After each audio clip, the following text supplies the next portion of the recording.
Hi, I'm Kendall. I graduated Saratoga in 2012. Right?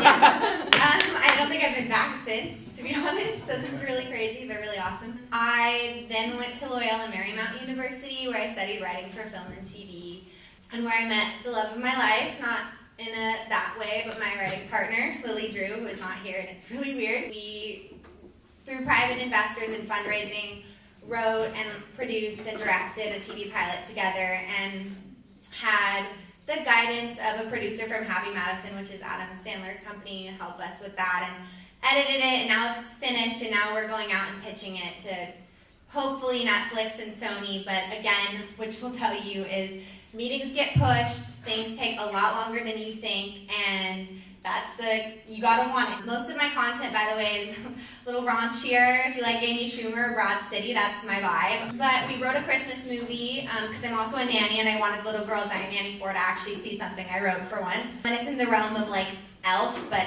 based in like kind of female empowerment, and that's actually moving really fast. We just got the director he directs the show Shameless and the Versace Trials, if you guys have ever seen those, attached to that.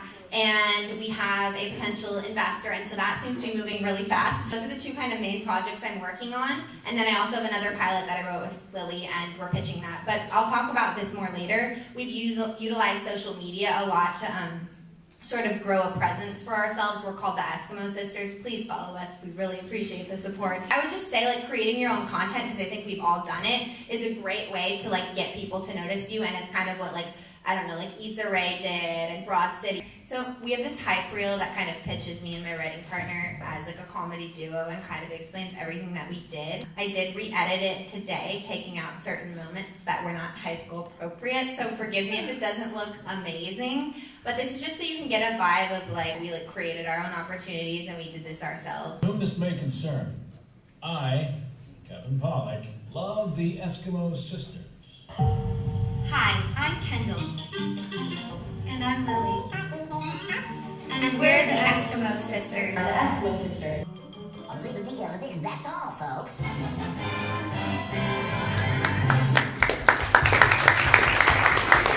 So you talked a little bit before in your intro about how you met your co-founder Lily Drew at LMU, right? So Yeah. Could you talk a little bit about how you both started Eskimo Sisters? Yeah, so Lily and I were like best friends probably from like day one of college. We'd go out together, we kind of hung out with the same crowd.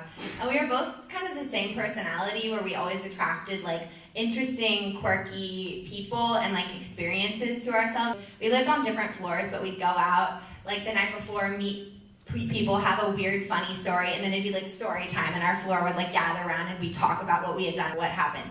And we both kind of realized we had the same knack for like storytelling and the same sort of like sense of humor, I would say. But we never thought to like write together. We were both screenwriting majors. She actually started as an acting major and then switched over to screenwriting. But I think for us, what really solidified it is we came back from studying abroad my senior year, and we both had these like just larger than life sort of experiences abroad, and we also thought there was a lot of comedy in the fact that like what people post when they go abroad versus like the reality of what happens, a bit like touching on the social media thing. Our pilot's called Love Not Likes, and that doesn't really show what it's about, because again, I'm not an editor and I can't like fully portray the story, but it's making fun in a kind of dark comedic way about the satire of social media and the facade that people kind of put out versus the reality. You know, you don't post like the time that you like accidentally flew to the wrong country, or like, you know, almost got like arrested because you couldn't understand German and got on the wrong train. Like, you don't post that stuff. You post like the perfect little I'm at Oktoberfest and my little dirndl thing. And so we had all these stories, and we're like, well, maybe we should write something together. And at the time, I was an intern at Sony and the reality TV department, actually working on like Shark Tank and stuff, like in development.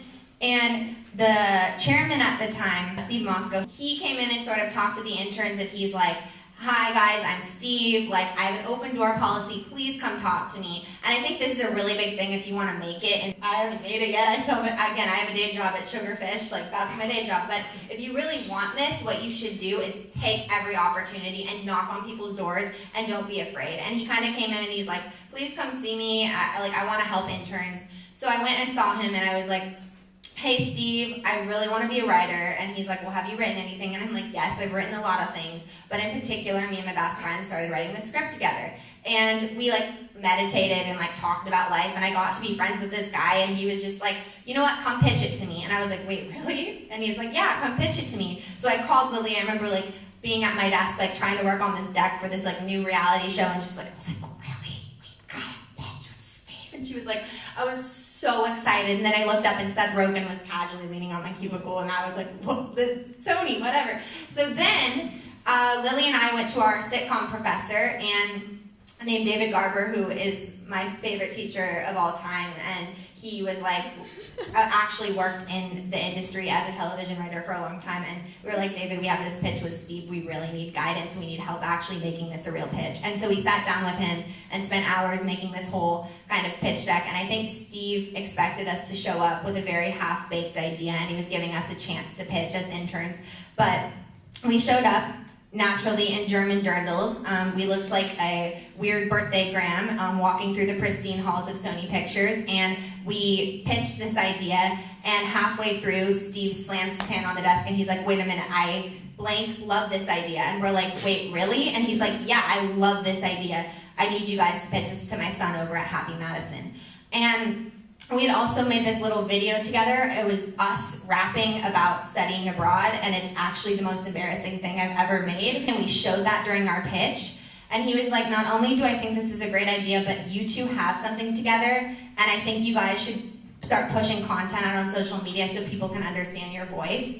And we're like, we don't want to be YouTubers at all, but it kind of helped us to start creating these videos as a platform so that when we walk into meetings, people already know us and they're like, oh, that's their tone, that's their vibe. The biggest thing that got me noticed was this sketch I did called PSA Millennials in the Workplace. And it was this dark comedy, like testimonials of different millennials like that had office jobs and like hated their lives and stuff. And me and Lily co-wrote that together while we were both office coordinators at production companies, and I like had to like take the phone to the bathroom and like connect calls. Like I wasn't allowed to just like go to the bathroom. And I wonder if like the head of this studio knew I was going to the bathroom while connecting this call, what he would think. And then I was like, you know what, I should write this down. We got a lot of people to share it, and it got a lot of attention, and that kind of got a lot of things rolling for us. And I don't really know where this is going. Oh, you were asking me how the Eskimo Sisters started. Yeah. Yeah. Sorry. I overtalked so much. Wow. I exhausted myself. How do you guys know what's going to get that laugh? You don't.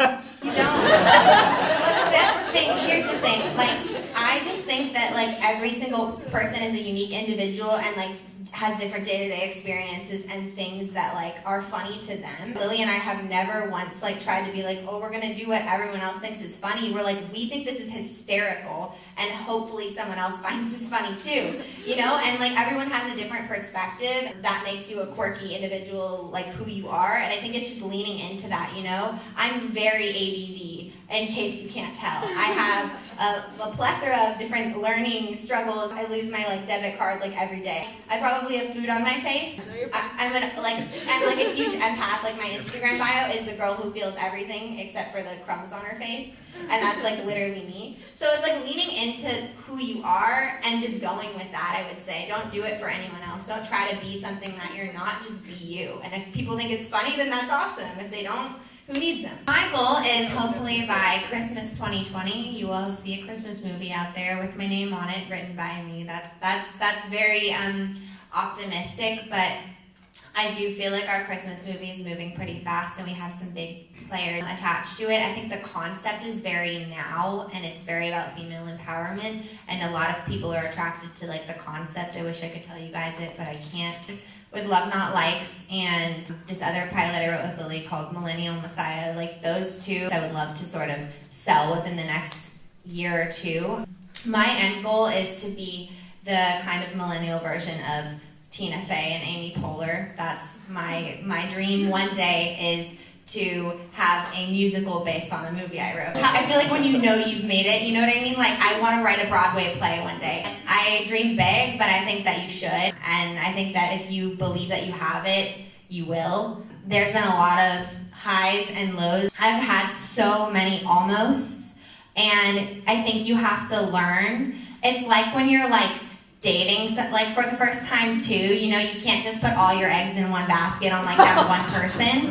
You kind of have to keep your options open, right? And then you're kind of like, oh wait, this worked out. Wow, I like really like this person. I'm in love suddenly. Whoa. No. Like I'm saying, that's what I am saying. I am saying that.